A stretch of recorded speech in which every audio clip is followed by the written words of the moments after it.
어떤 극장에서 있었던 일입니다. 사실 그 극장에서는 누구든지 극장 안에 들어오게 되면은 모자를 벗어야 된다라는 그런 규칙이 있었습니다. 예전에 우리 교회에서도 모자 사건이 좀 있기는 했었는데, 그런데 이제 그 어떤 한 중년 신사가 들어와 가지고 커다란 모자를 쓰고 이렇게 당당하게 이렇게 앉아 있는 거예요. 그것을 보았던 사회자가 어떻게든 이 부분을 좀 주의를 시켜서 벗도록 해야 되는데 어떻게 할까? 그래서 잠시 이렇게 고민을 하다가 이렇게 말을 했다고 합니다. 심사숙녀 여러분, 참 반가운 소식을 알려드리겠습니다. 오늘 하루만 70세 이상 되는 노인분들에게는 모자를 쓸 수 있는 이 자유를 이렇게 드리도록 우리 극장에서 결정했습니다. 이렇게 말을 하고 나니까 그 중년 신사가 슬그머니 모자를 이렇게 벗더라는 거죠.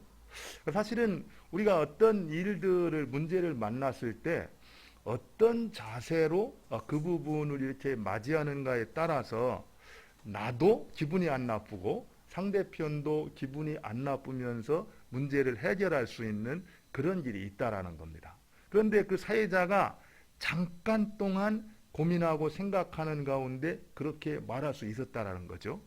그래서 저도 이제 생각을 해보면은 이 잠깐의 고민, 잠깐의 배려, 잠깐 동안 상대편을 생각하고 배려하는 그런 가운데에서 우리의 관계가 아름답게 세워질 수 있고 공동체가 그 유익을 누릴 수가 있겠다 이런 생각을 했습니다. 사실은 오늘 이제 우리가 계속 살펴보게 되는 게 이제 팔복 아닙니까? 팔복을 생각할 때 여러분들 아예 생각을 바꿔야 됩니다. 팔복 그러면은 축복 뭐 이런 것보다는 그리스도인의 성품, 팔복이라는 것은 정말 하나님 나라를 차지하고 누리고 그것을 경험할 수 있는 하나님 나라 백성들의 성품이 어떠해야 되는가 이 부분을 가르쳐주고 있다 이렇게 생각을 딱 바꾸시고 그렇다면 계속해서 우리가 이 팔복을 이렇게 공부할 때 뭘 생각하면 좋겠습니까?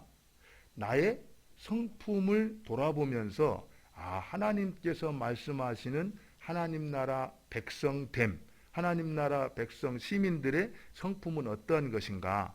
그 성품과 나의 성품은 어떤 부분에 있어서 다른가? 나는 어떻게 하면 그런 부분들을 조금씩 바꾸어서 하나님 나라 시민다운 그런 성품으로 바꿔갈 것인가? 이런 것들이 고민되어지고 그것을 기도하고 또 실제 말씀을 들은 다음에 생활 가운데에서 그것을 실천한다고 한다면은 이 시간은 정말 우리에게 복된 시간이라고 생각이 듭니다. 그래서 저는 이 팔복의 말씀을 들을 때 그런 시간이 됐으면 좋겠어요. 오늘 말씀은 사실 5절의 말씀이에요. 온유한 자는 복이 있나니 뭐라고 했습니까? 그들이 땅을 기업으로 받을 것이며 이 온유한 자에 대해서 좀 나누려고 그래요. 사실 온유함 우리가 살아가고 있는 시대가 갈수록 어떻습니까? 각박하고 어떻게 보면 막 전쟁터 같은 그런 세상이잖아요. 그죠? 그런 세상 가운데에서 온유함 이것을 생각한다라고 하면 어떻습니까? 많은 것을 양보해야 되고 어떻게 보면 많은 것을 잃어버릴 수도 있는 그런 생각이 원뜻 우리한테 떠오르는 것 같아요. 그렇지만 분명히 성경은 뭐라고 말하고 있습니까? 온유한 자가 복이 있다라고 말하고 있다라는 거예요. 그게 진정한 복이라는 겁니다. 우리가 추구하고 우리가 머릿속에 여태까지 생각하고 있었던 그런 복이 진정한 축복이 아니라 이런 각박한 전쟁터와 같은 현실 가운데에서도 조금 이렇게 여유를 갖고 발걸음을 늦추면서 온유한 삶을 살아가는 것 이것이 우리에게 축복이다. 그리고 그렇게 살아가는 자에게 하나님께서 약속하신 것이 있다라는 거예요. 그게 뭡니까? 땅을 기업으로 받을 것이다. 이렇게 말하고 있다는 겁니다. 그래서 오늘 말씀을 할 때는 한 3가지 정도를 생각하면 좋을 것 같아요. 온유한 자가 누구인가? 성경에서 말하고 있는 온유한 자가 진짜 누구인가? 이런 부분하고요. 또 그런 온유한 자에게 약속한 그 축복, 땅이라는 것은 도대체 무엇일까? 또 그리고 그 온유한 그 삶을 통해서 우리가 경험할 수 있는 열매들은 또 어떤 것들이 있을까? 그런 것들을 쭉 돌아보면서 우리 생활 가운데 한번 적용을 이렇게 했으면 좋겠습니다. 근데 여기서 오늘 우리가 온유하다라는 말을 들을 때 여러분들 어떤 생각이 듭니까? 온유하다라는 말을 딱 듣는 순간에 굉장히 좀 이렇게 착하고 유순하고 좀 이렇게 목소리가 크지 않은 어떤 이런 것들을 떠오르게 되잖아요. 그죠? 예. 뭐 온유하다라는 그 성품 가운데 그런 부분들이 있는 것은 사실이에요. 그러나 우리가 한 가지 중요한 것은 이 온유하다라는 것이 그냥 일반적으로 천성적으로 타고난 어떤 사람들의 기질, 성품, 그것을 말하는 것이 아니다라는 걸 알아야 됩니다. 오늘 성경에서 말하는 온유라는 것은 항상 앞에 있는 내용과 연결이 되는데, 사실 우리가 점진적으로 왜 제가 오늘 5장 6절까지만 읽었냐면은 이 팔복도요, 여러분들도 십계명도 크게 이제 둘로 나눌 수 있잖아요. 1계명부터 4계명까지는 하나님과의 어떤 관계에 대해서 주시는 계명이라면은, 또 이제 5계명부터 10계명까지는 이웃사랑에 관해서 주는 말씀으로 크게 나눌 수 있잖아요.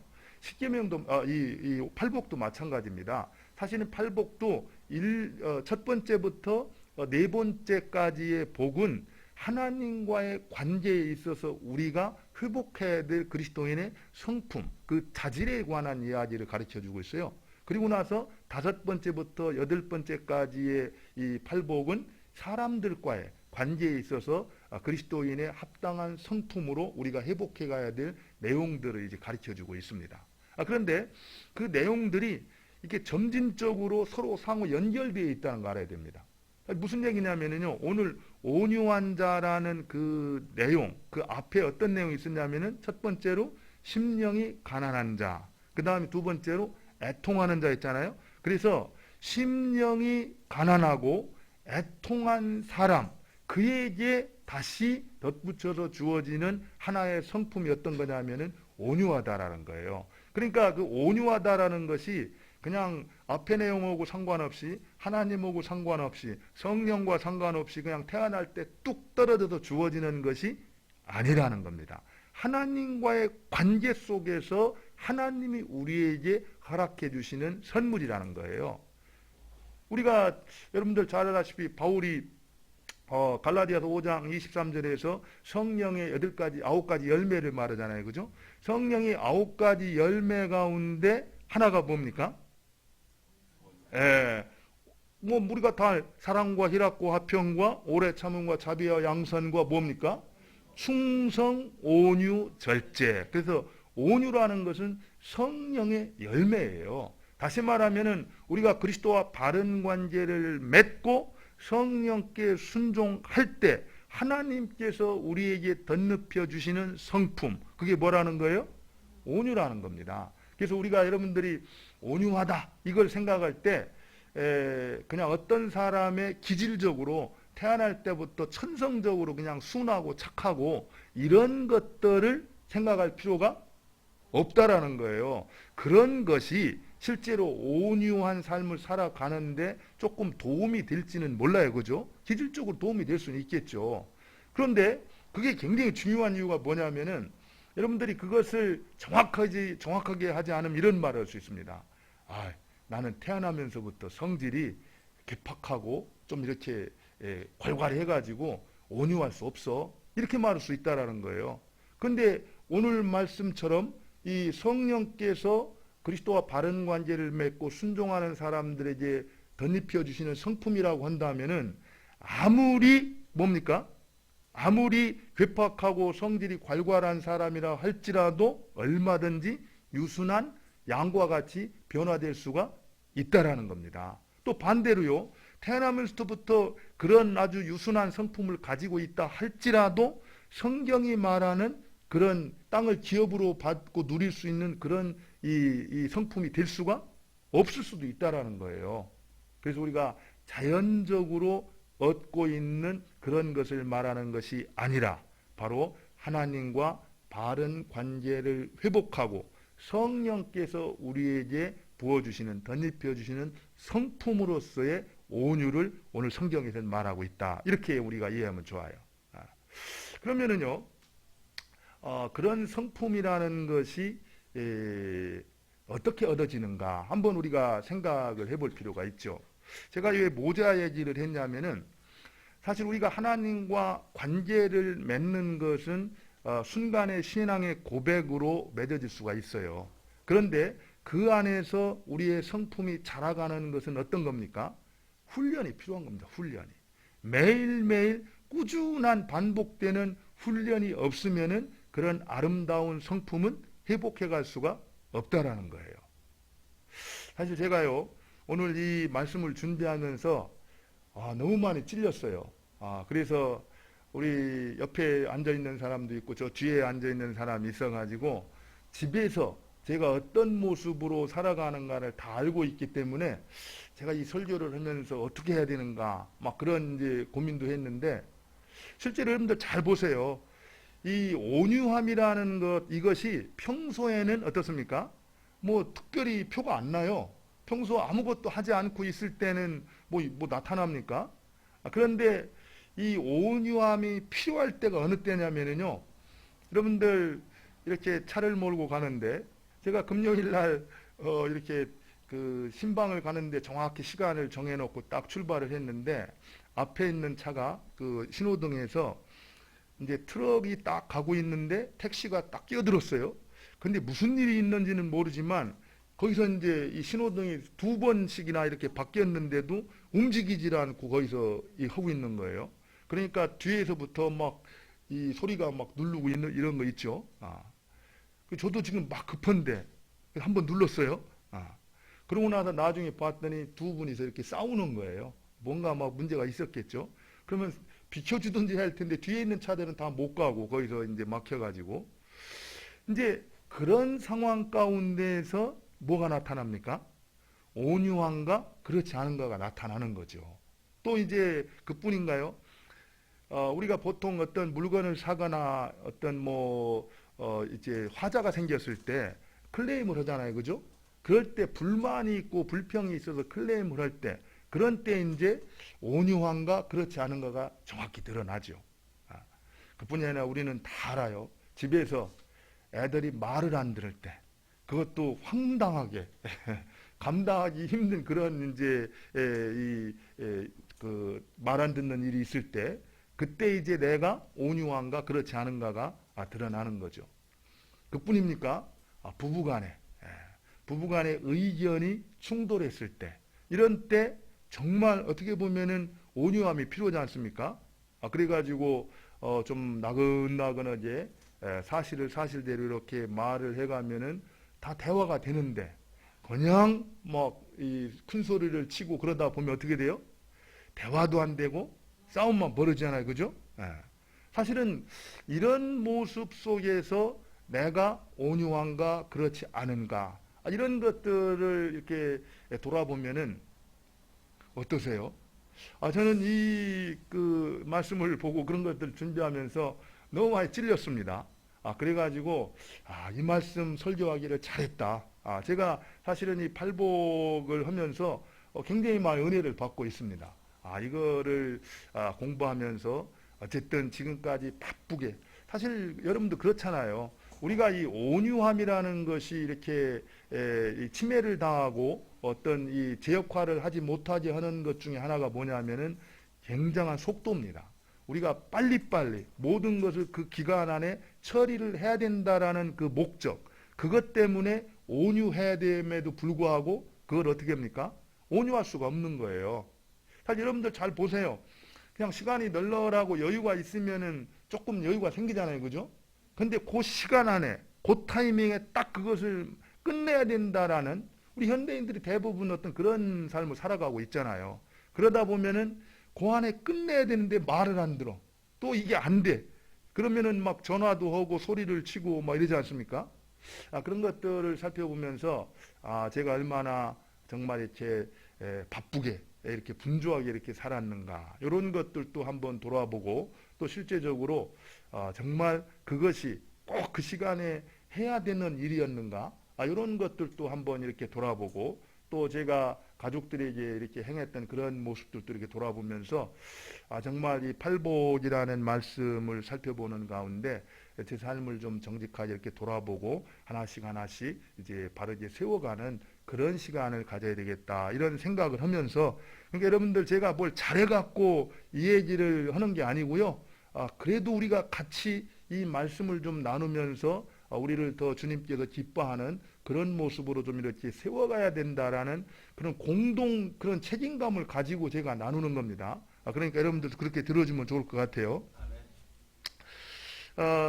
그런데 사실은 이 온유라는 것, 이것이 주는 큰 이제 이 축복이 있어요. 여러분들 제가 금방 얘기하다가 이 온유라는 것은 어느 날 갑자기 얻어지는 게 아니라 끊임없는 훈련이라고 했잖아요. 그죠? 아까 그 극장에서 사회자처럼 그 잠깐, 그러니까 우리가 이렇게 접하는 모든 가운데에서 잠깐만 한번 생각하고 상대편을 배려한다라고 하면은 어떻습니까? 온유할 수 있는 부분이 많이 있어요. 생각보다. 요즘에 막 이게 쓸데없는 전화들이 많이 오잖아요. 그죠? 더군다나 막 모임을 하고 그럴 때 그런 것들이 오면은 좀 귀찮고 그래요. 그런데도 잠깐 해보면은 그 사람들도 먹고 살기 위해서 또 시켜서 어쩔 수 없이 하는 거 아닌가. 그런데 모질게 그렇게 할 필요가 있는가. 잠깐 생각해보면은 죄송합니다. 다음에 연락 주십시오. 아니면 필요 없습니다. 하면서 이렇게 부드럽게 할 수 있잖아요. 그죠? 잠깐 생각하는 그런 습관들을 좀 우리 가졌으면 좋겠어요.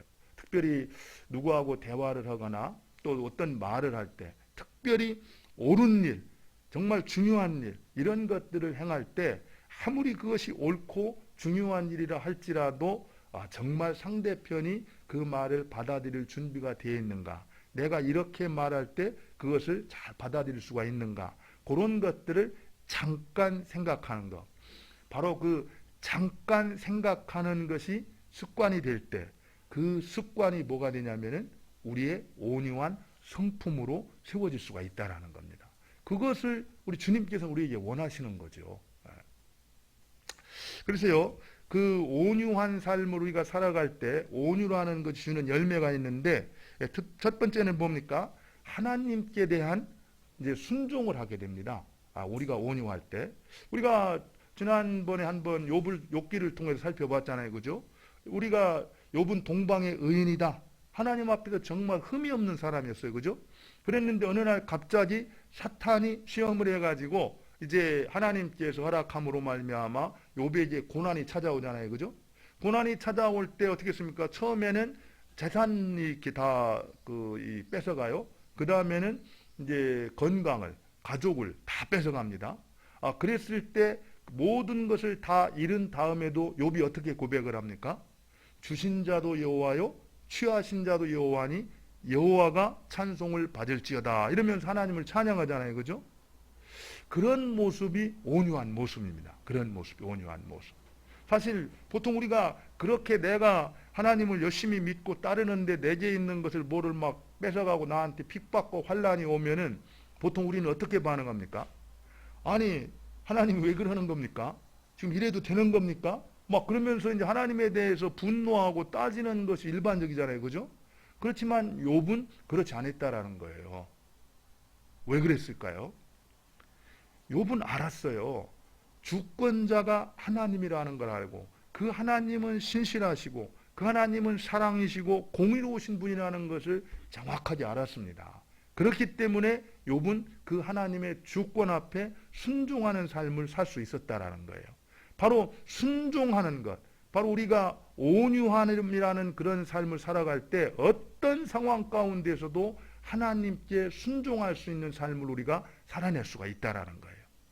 그러니까 여러분들 이렇게 바쁘게 지내다 보면은 내가 원하는 방식대로 원하는 시간에 딱 결과가 나와야 되는데 그런 것들이 나오지 않으면 어떻습니까? 막 화도 나고 내 맘대로 뭔가를 이렇게 또 시도를 하잖아요. 그죠? 그러나 온유한 사람은 그렇지 않는다라는 거예요.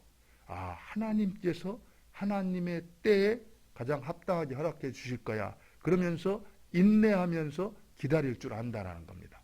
그런데 우리의 마음이 급해지고 교만해지면은 지금 분명히 그게 나와야 되는데, 이렇게 해야 되는데, 그러면 이제 내가 이제 어떻게 됩니까? 살아가지고 자기를 주장하기 시작한다라는 거예요. 그러나 참된 온유에는 하나님의 주권을 인정하고 나의 주장을 내려놓고 하나님께서 역사하시는 것, 하나님이 응답하시는 것을 인내함으로 끝까지 기다릴 수가 있다라는 겁니다. 그런 이 축복이 우리한테 주어진다라는 거죠. 그 하나님께만 그런 순종이 있는 게 아니고요, 사람들에게도 똑같다라는 거예요. 누군가 사람을 대할 때 관대한, 이 관용할 줄 아는 마음이 생긴다라는 겁니다. 우리가 그 구약 성경에 보면은 요셉을 볼 수가 있어요. 요셉이 어떤 사람입니까? 그 결국에 형들에게 이렇게 모함을 시기를 당해가지고 이제 애굽으로 팔려갔잖아요, 그죠? 팔려가지고 고생을 아주 죽도록 했어요. 그런데 죽도록 고생을 했지만 하나님의 은혜 가운데 이제 애굽의 총리가 돼요. 근데 총리가 됐을 때 그의 형제들이 먹을 것이 없으니까 음식을 구하려고 어떻게 했습니까? 애굽으로 내려왔잖아요. 그래서 자기 앞에 무릎을 꿇고 있는 그 형제들에게 요셉이 뭐라고 말합니까? 당신들이 나를 팔았으므로 걱정하지 말고 두려워하지 말고 근심하지 마십시오. 당신들이 나를 판 것이 아니라 하나님께서 우리 가족, 당신들의 생명을 구원하려고 나를 먼저 이곳에 보냈습니다. 그러면서 그들을 품고 그들을 따뜻하게 맞이하는 걸 보게 되잖아요. 바로 이런 것이 바로 온유함이라는 겁니다. 내가 하나님께 받은 은혜를 깨닫고 정말 하나님이 어떤 분이신가를 알게 됐을 때 우리가 온유한 삶을 살아갈 수 있는데, 그 온유함이야말로 사람들과의 관계 속에서 뭐로 나타난다라는 거예요? 관대함으로 나타난다. 관대함으로. 저는 이 모습을 생각할 때 떠오르는 이 예화가, 여러분들 잘 아는 1만 달란트 빚진 자가 이제 탕감을 받았을 때 나가가지고 100데나리온 빚진 자를 갖다가 후리고 가둬가지고서 나중에 다시 잡혀가는 사건들이 있었죠. 저는 이 모습이 굉장히 중요하다고 봐요. 사실 오늘 우리가 세 번째로 온유한 자가 나오기 전에 먼저 심령이 가난한 자는 복이 있다, 애통하는 자가 복이 있다, 그리고 나서 이제 온유라는 것이 나오는데, 이게 뭐냐면은 심령이 가난하다라는 것은 나는 정말 구제불능입니다. 내 스스로 할 수 있는 것은 아무것도 없습니다. 그래서 하나님께만 소망이 있습니다. 그런데 당신이 나를 구해주시고 하나님 백성 삼아주셨습니다. 그러나 따지고 보면 나는 그 구원도 받을 만한 자격이 없는 사람입니다. 이런 가난한 마음이 됐을 때 하나님의 은혜가, 그 축복이 우리 심령 가운데 온다라는 거예요. 그리고 그 은혜를 받고 나니까 내가 누구인지를 알아요. 내가 정말 죄인이구나. 그리고 또 이 세상의 악한 것들을 바라보면서 회개하고 슬퍼하는 심령이 우리 안에 주어진다라는 거예요. 그렇게 생각할 때 하나님이 내게 누구신가를 깨닫게 되고, 그래서 그 하나님 앞에 겸손하게 무릎을 꿇고 당신이 내 인생의 주인입니다. 당신이 치리하고 당신이 행사하는 모든 것들을 나는 그대로 순종하고 받아들이겠습니다. 이런 자세가 됐을 때 사실 우리가 온유하다라는 다른 표현으로는 겸손하다 이렇게 말할 수가 있습니다. 그런 자세로 살아가는 사람이 온유한 사람인 거죠. 그러면은 하나님이 나를 어떻게 대우해 주신지를 알았는데 기가 막힌 거 아닙니까? 1만 달란트. 1만 달란트가 얼마인지 아세요? 60조라는 겁니다. 60조. 60조를 여러분들이 돈을 벌어서 갚을 수 있겠어요? 도저히 사람으로서는 갚을 수 없는 빚이라는 겁니다. 그렇기 때문에 생명과도 같은 것이라는 거예요. 그 은혜를 입은 사람이 100데나리온, 노동자가 100일 동안 일하면 갚을 수 있는 돈, 큰 돈은 아니잖아요. 그런데 그거 빚진 사람을 용서해주지 못하고 후리는 그런 사람을 다시 잡아간 거죠. 그 얘기가 무슨 얘기입니까? 아직도 그 사람은 하나님의 사랑과 은혜를 깨달은 자가 아니라는 겁니다. 아직도 구원받은 자가 아니라는 거예요. 그래서 그가 심판을 받게 된다는 얘기입니다. 진정으로 우리가 하나님의 사랑과 은혜를 깨달은 자라고 한다면 우리는 어떻게 살라는 거예요? 우리가 만나면서 우리에게 좀 불편하게 하고 해코지하고 힘들게 했던 사람들을 관용하고 관대하게 대할 수 있다라는 겁니다. 그렇게 대하는 걸 보면은 저 사람이 온유한 사람이구나. 그리고 그런 사람들에게 하나님께서 땅을 기업으로 허락해 주신다라는 거예요. 그럼 우리가요, 이 시간에 한번 돌아봤으면 좋겠어요. 우리는 온유한 자가 되기 위해서 노력하는 게 아니라 이미 하나님께서 우리를 온유한 자로 삼아 주셨어요. 그렇기 때문에 우리는 온유한 삶을 어떻게 됩니까? 살아야 되는 거죠. 살아야 되는 겁니다. 그랬을 때 우리의 어떤 그런 관대하고 관용하는 그런 모습을 통해서 우리 주님이 영광을 받으시죠. 또 그런 모습을 통해서 믿지 않는 이웃들이 주님 앞으로 나올 수가 있다라는 겁니다. 그런데요, 우리가 이것을 알면서도 여러분들 이 온유한 자의 약속하신 복이 뭐라고 말했습니까? 그들이 땅을 기업으로 받는다 그랬죠? 근데 이게 무슨 말인가? 여러분들 이 말씀 잘 이해가 됐습니까? 도대체 땅이라는 게 뭔가? 사실 이 부분은요, 이 전체적인 맥락 가운데서 이해를 해야 되는데, 우리가 4장에서 예수님께서 정확하게 회개하라, 천국이 가까웠다 말씀하셨잖아요. 그죠? 그리고 예수님이 이 땅에 오심으로써 결국에 하나님의 나라가 도착했고 시작이 되었고 성장하고 자라간다 이 얘기를 하셨어요. 그리고 나서 그 하나님 나라에 들어가서 그 하나님 나라를 누리고 경험하기 위해서는 너희들은 이런 성품을 소유해야 된다. 이렇게 말씀하시면서 팔복을 얘기하고 있는 거거든요. 그러니까 이 팔복의 이 5번째 온유한 자는 복이 있나니 그들이 땅을 기업으로 받을 것이다 라고 얘기하는 것은 하나님 나라와 밀접한 관계를 갖고 있다는 걸 알아야 됩니다. 단순하게 우리가 요즘에 부동산 투기 좋아하고 한국 사람만큼 땅 좋아하는 사람 없는데, 근데 그 사람들이 좀 이 말씀을 좀 잘 봤으면 좋겠어요. 그죠? 근데 여기서 보면은 온유한 자가 복이 있다. 오늘 본문에서 말한 대로 정말 하나님께서 내 인생의 주인이시고 하나님이 하시는 모든 일은 공평하시기 때문에, 또 그리고 하나님께서 나를 누구보다 사랑하시고 나에게 최선의 것을 허락해 주시기 때문에 나는 그것을 신뢰할 수 있어. 그리고 기다릴 수 있어. 그러면서 끝까지 인내하고 그분의 통치를 기다리는 그 심령, 바로 거기에 이제 땅을 기업으로 준다고 그랬거든요. 이것이 뭘 말하냐면은 보통 학자들은 3가지로 얘기하고 있습니다. 이 땅이라는 것 얘기를 할 때 뭐 실제적인 거로 얘기하는 부분이 있고요. 또 이제 영적인 부분으로 해석하기도 하고 상징적인 그런 부분으로 해석을 해요. 그러나 한 가지 중요합니다. 중요한 것은요, 여러분들 알다시피 이게 시편 37편 말씀을 그대로 인용하는 말씀이거든요. 거기서 보면은 온유한 자가 땅을 기업으로 받을 것이다 라는 말씀을 하고 있는데, 구약시대 때 어떤 사람들이 가나안 땅에 들어갔습니까? 하나님을 신실하게 믿고 순종했던 사람들이 가나안 땅에 들어간 거예요. 그리고 하나님께서는 이 가나안 땅을 그들에게 약속을 해주신 겁니다. 그렇기 때문에 그들은 실제로 온유한 삶, 하나님의 주권을 인정하고 순종했을 때 그 땅을 밟을 수가 있었어요. 그렇기 때문에 실제적으로 그 부분을 얘기한다고 볼 수 있습니다. 그런데 지금 우리가 살고 있는 시대에서 가나안은 뭘 말하고 있습니까? 하나님 나라를 상징하고 있는 거예요. 그래서 그 구체적으로 계시록에 보면은 하나님께서 우리에게 새 하늘과 새 땅을 약속하셨잖아요. 그죠?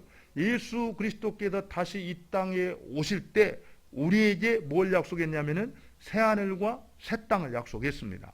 그런데 온유한 자가 그 땅을 밟고 차지할 것이다. 이렇게 말하고 있다라는 거예요. 거기에 대해서 우리가 뭐 토를 달거나 이의를 제기할 필요는 없어요.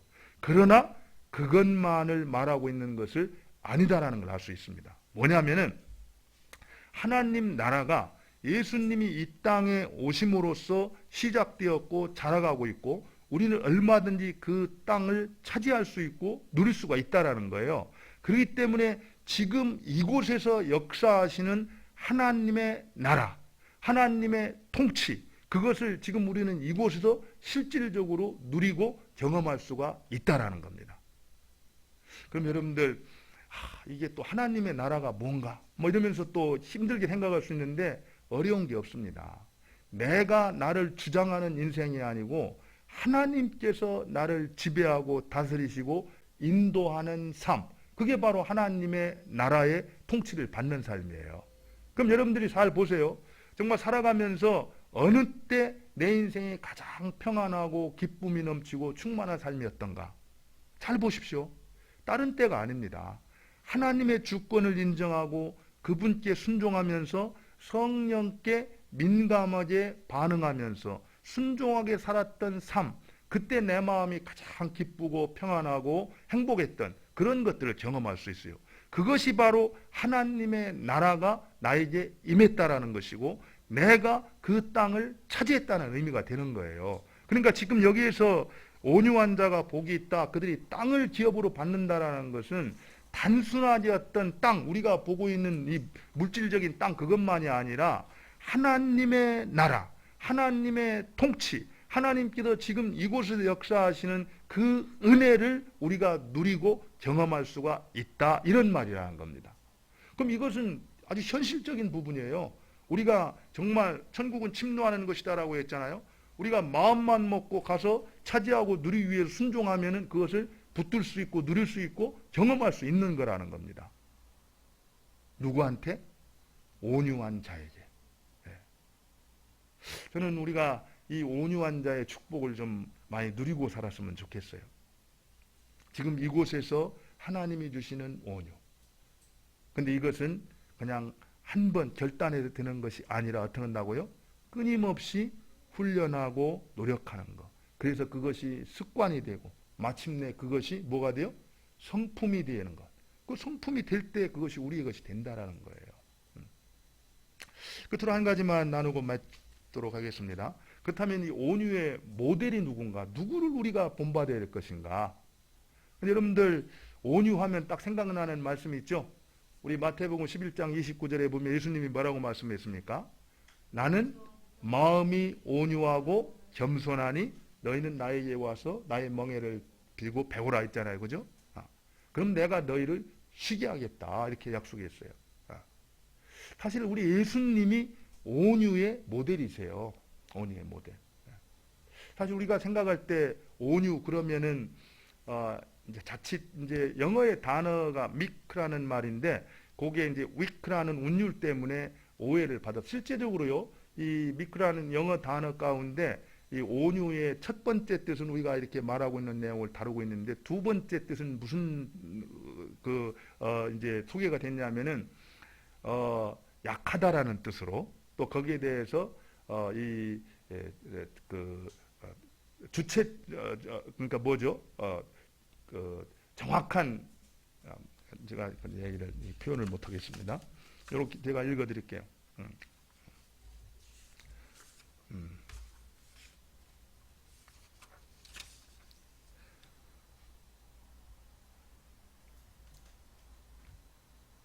네, 여기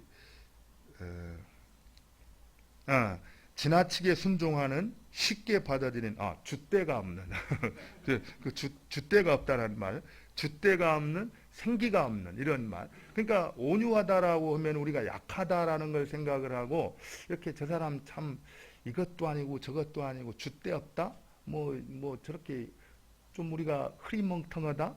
뭐 이런 얘기를 좀 이렇게 하잖아요, 그죠?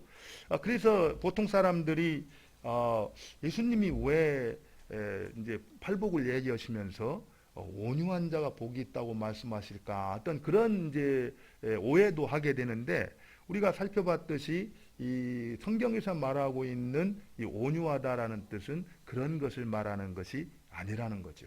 하나님을 절대적으로 신뢰하기 때문에 그 하나님 앞에서 겸손히 낮아진, 그래서 나를 주장하는 모든 것들을 다 내려놓고 하나님의 주권만을, 그분의 통치만을 받기로 꼭 붙드는 그런 마음이 이제 온유한 마음이지 않습니까? 근데 예수님께서 하나님 아버지와의 관계 속에서 늘 그러셨다라는 거예요. 성경을 쭉 보면은요, 항상 주님께서 그렇게 말씀하셨어요. 나는 아버지께서 하라고 하신 일 그 외에는 한 적이 없습니다. 아버지께서 하라고 하신 말씀 그 외에는 한 적이 없습니다. 그리고 늘 그러잖아요. 내 때가 아니다.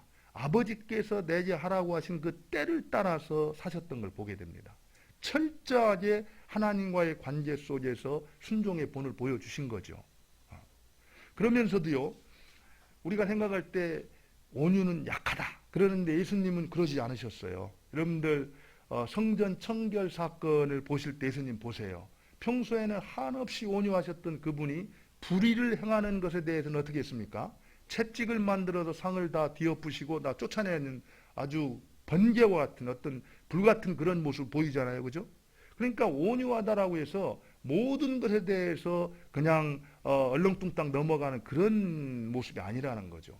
악에 대해서는 분명하게 분노하면서 처리를 하지만 또 그러나 연약한 자들에 대해서는 한없이 부드럽게 다가가셔서 그들이 원하는 방식으로 만져주시고 그들을 맞아주신다라는 거죠. 그런 의미에서 우리가 나는 마음이 온유하니 너희는 내게 와서 내 멍에를 쥐고 배우라 이렇게 말씀했기 때문에 우리가 정말 온유하신 그 모습을 닮아가려면 누구에게 가냐면은 예수님께로 가야 돼요. 그래서 예수님께로 나가서 그분의 말씀을 따라서 이제 훈련을 받아야 되는 겁니다. 그런 삶을 살아갈 때 우리가 이제 주님과도 같은 온유한 성품의 소유자가 되는데 이제 적용으로 두 가지만 한번 했으면 좋겠어요. 첫 번째는 정말 이렇게 예수님 늘 말씀 생각하면서 또 예수님의 삶과 가르침을 돌아보면서 예수님처럼 내가 닮아가도록 힘써야 되겠다 결단하시고 그렇게 사시기 바랍니다. 또 한 가지는 실제로 이 온유라는 것은요 교회당에서 보다는 어디에서 실천이 가장 잘 될 수 있냐면은 어디에서요?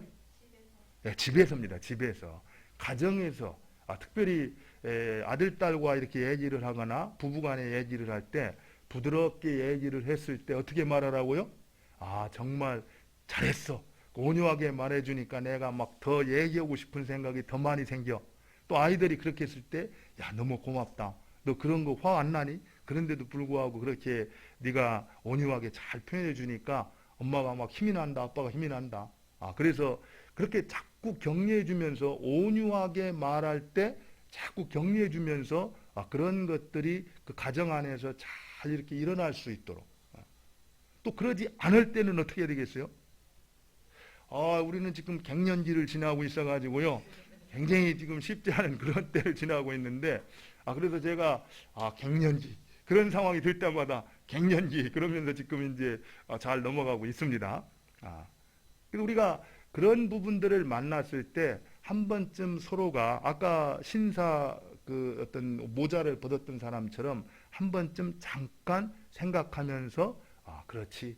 이걸 주님이 기뻐하시지. 그러면서 잠깐 생각하는 그 습관을 통해서 우리의 삶 가운데 금방금방 화가 일어나고 그럴 부분들을 좀 새롭게 세워갔으면 좋겠다 이런 생각이 듭니다.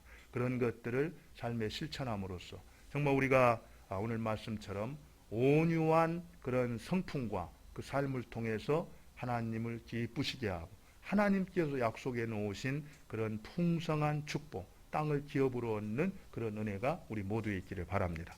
같이 한번 기도하겠습니다. 오늘 말씀을 생각하면서 하나님 저희에게도 온유한 성품을 허락하여 주옵소서. 이를 위해서 내가 실천해야 될 것 하나씩 하나씩 반복해서 실천하겠습니다. 그래서 습관이 되도록 하겠습니다. 그래서 그것이 나의 인격과 성품이 되도록 하겠습니다. 하나님 은혜를 베풀어 주옵소서. 우리 같이 한번 기도합니다. 하나님 아버지 그렇습니다.